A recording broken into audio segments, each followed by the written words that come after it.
Blackshore Stout from Adnams Brewery in the east of England. This brewery is about 150 years old. It's a classic English brewery. It's still fiercely independent. It's largely locally owned. They are big on things like sustainability, and a brewery being English that, I'm proud to drink a beer from, and I think everyone should support. We've had many finest brewing establishments in the country be sold off to these big conglomerates such as Fuller's and Green King and various others, and Adnams is still holding on strong.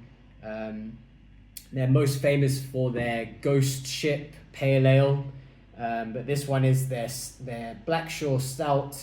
It's supposed to be a rich, smooth, dark chocolate and coffee flavors. I do love a stout.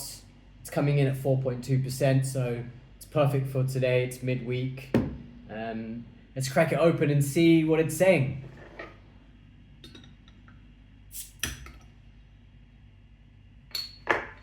Nice clean bottle cap.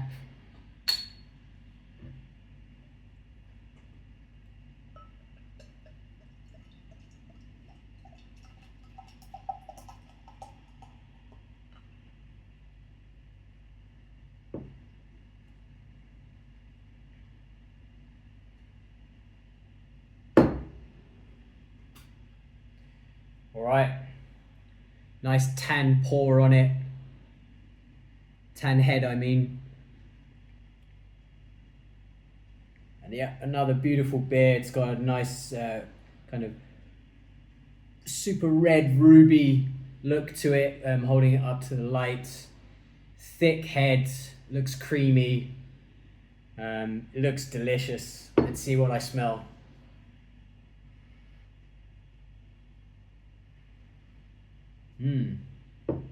Bit of a tang to it.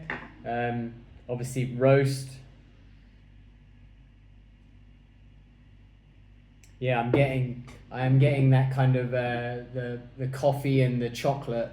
The dark chocolate, I guess, is almost going towards a little bit of fruit, but yeah, like a hint of dark fruits, but a little bit kind of licorice as well. I think maybe this is coming from the house yeast, which is quite interesting. So it's not listed on the profile on the bottle, but for sure it's a prominent aroma that's pairing with that roastiness. Let's see how it tastes. I think it's going to be a gulper.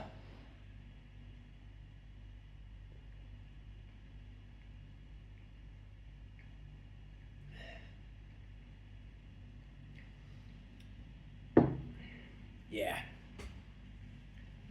That really comes through. The roast kind of coffee toastiness really comes through in the taste. You can really get that roasted barley in, but it's not too bitter. That's a good measure for me when it comes to a stout, is how astringent is that those roasted malts coming through. I don't like it when a stout is too astringent.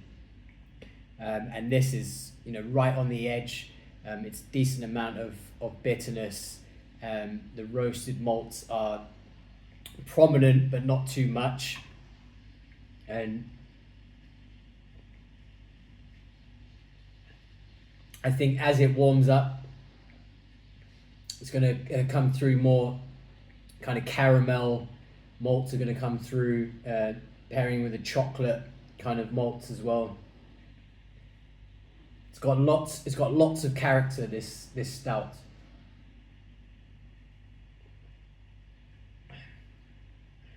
It's lighter on the body, so it's a traditional kind of English stout going back. This is a good drinker. You got to support English, and controversial to some, but stouts and porters come from London. Guinness perfected the recipe, and they have some inventions and things, and stout is also very Irish, but the English also should be proud of stouts and porters. and this is one that I think they should be proud of as well. I'd say it's about a 4 out of 5. It's a decent stout.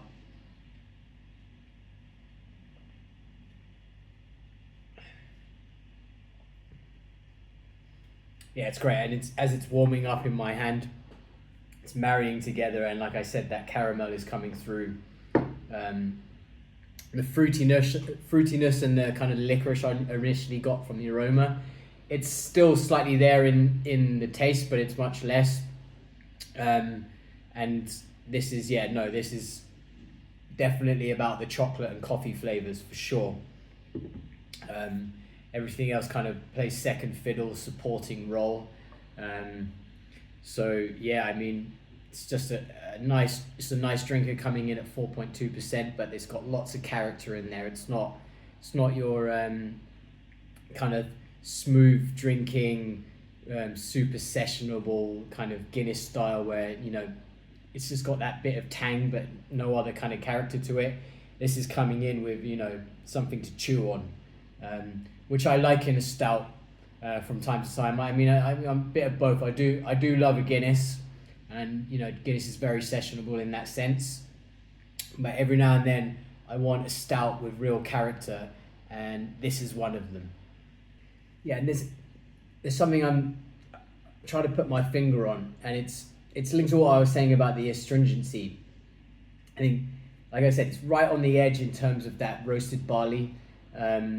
It's not, it's a prominent taste, but it's not too strong that I don't like it, if you know what I mean. But there's something a bit minerally coming in at the back end of this, and I don't know if it's to do with the water profile or what, but it's quite different, but it works. It's almost like I don't know, like a coastal, like this brewery is from the East Coast.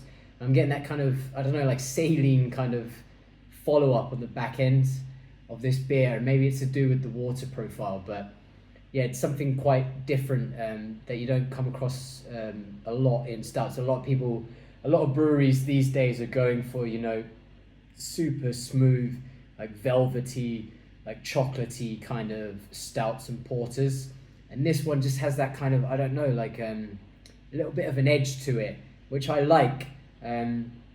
Like I said, there's something, gives you something to chew on. There's a lot of layers to this stout, and it's pretty much all good in terms of layers. There's not much I can fault it on. I definitely would drink this again if I saw it. I would love to see what it's like from the tap in a local pub, and yeah, I think Adnams should be on your list of breweries that people should go and visit, people should support, and evidently they make a great stout, so cheers.